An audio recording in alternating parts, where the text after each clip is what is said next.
mohon doanya dari seluruh masyarakat Indonesia agar kami dapat senantiasa menjaga kedaulatan wilayah udara.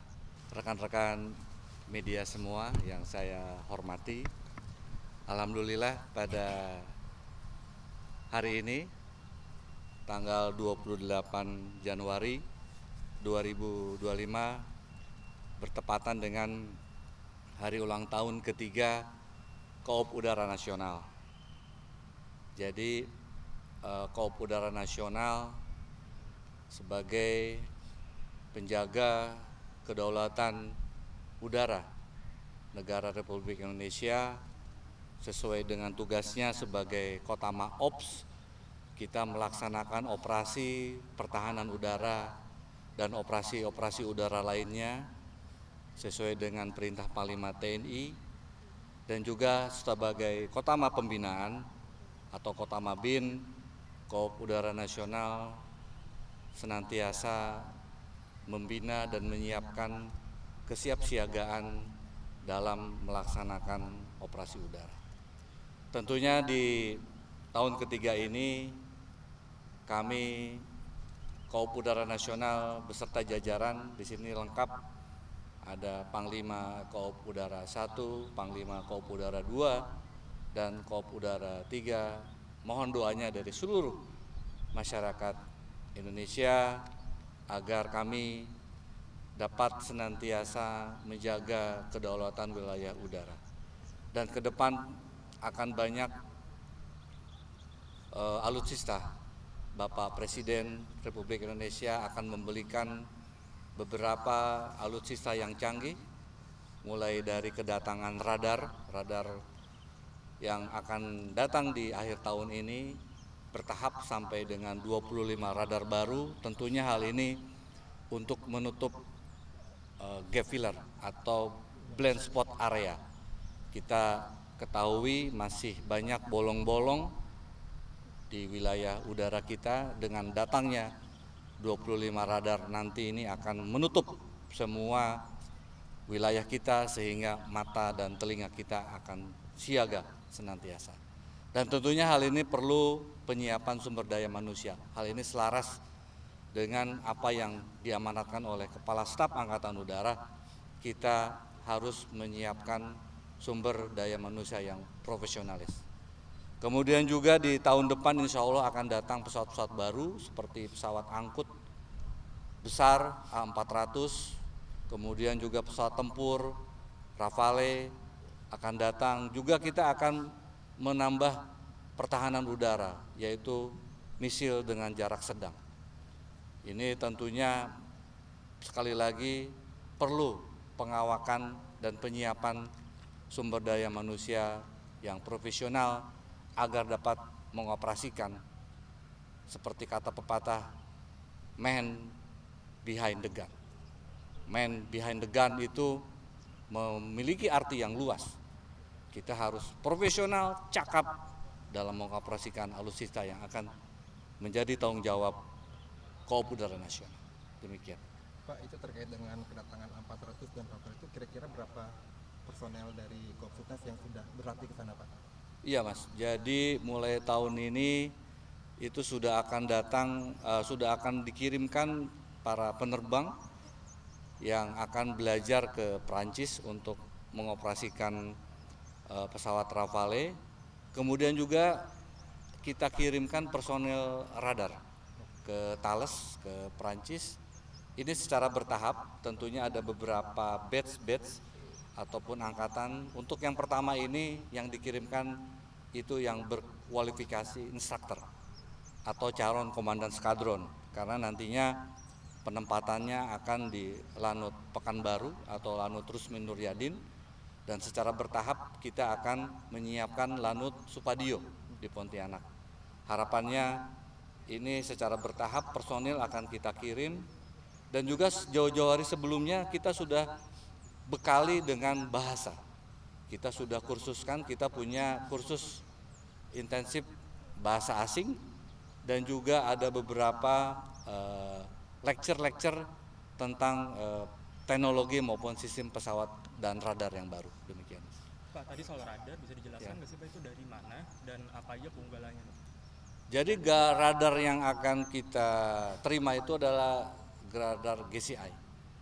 Jadi dia ground control intercept, jadi radar militer yang bisa mengintercept manakala ada ancaman atau black flight yang masuk, itu akan mengarahkan fighter, katakanlah pesawat Sukhoi atau F-16 kepada sasaran untuk diidentifikasi.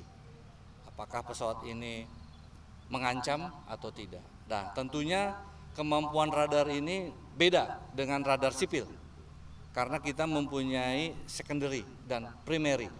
Primary itu tujuannya apabila pesawat asing atau black flight itu mematikan transponder, itu tetap akan kita bisa deteksi. Jadi itu keunggulannya radar militer. Dan ini tentunya perlu keahlian dari kontrol di bawah untuk mengarahkan. Makanya kita setiap tahun rutin berlatih di Iswayudi di Madiun. Di sana lengkap, ya, ada punya radar, ada GCI, ada HMI pod dan lain sebagainya. Ini adalah ajang latihan antara pesawat tempur, fighter dengan controller. Karena harus sinergi, harus chemistry antara yang mengarahkan dengan yang diarahkan. Itu buatan Perancis juga Pak? Perancis, buatan Perancis yang akan kita terima. Pak, di tahun ketiga Koopsitas ini kan ada beberapa tantangan Pak, termasuk penguatan ruang udara IKN dan penambahan ruang udara di Natuna yang FIR Jakarta. Itu apakah teknologi-teknologi itu untuk menanggulangi atau menghadapi tantangan tersebut Pak? Betul Mas. Jadi ada beberapa radar yang existing yang diganti karena usia. Jadi untuk supaya jarak jangkau deteksinya masih jauh, sekitar di 400 kilo ke atas, itu kita ganti dengan radar yang baru ini. Dan juga untuk pengamanan di ALKI sekarang lebih tertib karena antara kita dengan Singapura itu ada program SIMEK. Jadi kita mengirimkan personil TNI Angkatan Udara, Dinas Perhubungan dan Airnav selama setahun di Singapura itu sebagai penghubung atau LO. Manakala ada misalnya pesawat yang kita identifikasi tidak berizin, kemudian kita minta Singapura untuk menindaklanjuti supaya tidak airborne dulu dan lain sebagainya. Ini sekarang jauh lebih menurun pelanggaran di wilayah ALKI 1. Demikian. Ini Pak, terkait dengan radar tadi, apakah itu nanti 25 radar itu datangnya pada 2025 atau secara bertahap? Bertahap Mas. Jadi akan datang 2 dulu. Kalau kita simak beberapa waktu yang lalu, Kepala Staf Angkatan Udara sudah melaksanakan groundbreaking di Takalar, di Makassar, itu adalah yang batch pertama, dan di Banjarmasin atau di Banjarbaru. Nah, berikutnya akan bertahap secara kontinu itu sampai sesuai dengan jumlah yang akan diterima oleh Angkatan Udara. Demikian. Pak, ini Pak di 2025 ini kan ada tantangan baru Pak ya, soal anggaran Pak ya. Dari Presiden kan sudah ada investasi untuk perhematan. Nah, sementara Koopsitas ini kan komando operasional. Kan saya merasa tidak mungkin Pak ya ada pengurangan patroli atau jam terbang. Kira-kira Koopsitas ini gimana Pak soal apa yang kira-kira akan dihemat dari operasional dari Koopsitas Pak terkait dengan penghematan Pak? Baik, Koop Udara Nasional tentunya loyal dengan kebijakan dari pimpinan, dan kita alhamdulillah sampai dengan saat ini tidak terganggu dengan adanya kebijakan tersebut karena kita berfokus kepada pelaksanaan operasi pengamatan sepanjang tahun dan juga pertahanan udara, dan juga alhamdulillah dengan adanya kegiatan 5 Oktober yang lalu itu jumlah pesawat kita kesiapannya itu fantastis, bisa menaik sampai 115% dari sasaran.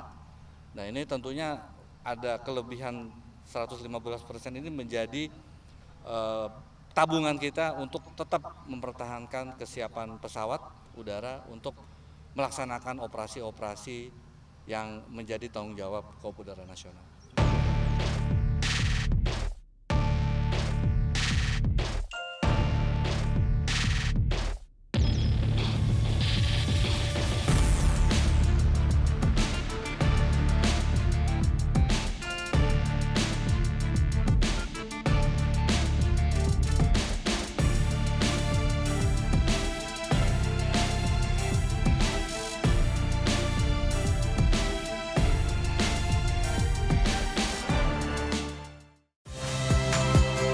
Saya Nitya Anissa, saksikan program-program Kompas TV melalui siaran digital, pay TV, dan media streaming lainnya. Kompas TV, independen, terpercaya.